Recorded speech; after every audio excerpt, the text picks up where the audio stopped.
She gave in abundance. It's her nature to give, you see. Dwelling 8.7 million species at the core of her heart, she bloomed with them all.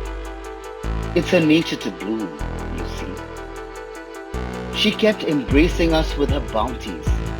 It's her nature to embrace, you see. And what did we do to our Mother Nature? We locked her under the threats of devastation, extinction, pollution, deforestation, and many more. And only we can fix this. The key to unlock nature is no one else but us. Let's unlock nature. निसर्गाला बंधन मुक्त करूया. Let's unlock nature. चालो प्रकृतीने मुक्त करिए. प्रकृति को उन्मुक्त करें. चला निसर्गाला मुक्त करूया. चलो प्रकृतीने बधाविए. Let's unlock nature. ಪ್ರಕೃತಿಯನ್ನು ಬಿಡುಗಡೆ ಮಾಡೋಣ. This World Environment Day. Let's be the key. To unlock nature, Create a difference. Save the future. And give her in abundance. Make her bloom effortlessly.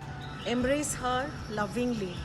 After all, it should be in our nature to be there for her too. Let's unlock nature. Let's unlock nature. Let's unlock nature.